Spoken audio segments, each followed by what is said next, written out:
Assalamu alaikum. Hello everyone. Welcome back to my another video. In this video, how to change the line chart style in Microsoft Excel. I have the data. Select data. Go to insert tab. Recommended chart. All chart.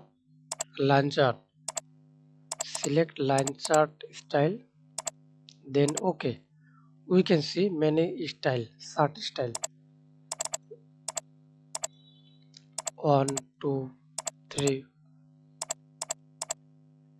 Select your favorite chart style. And click plus icon, axis title, data table, error bars, legend, trend line, trend line, and quick layout. We can see many data layout. Is select your layout style.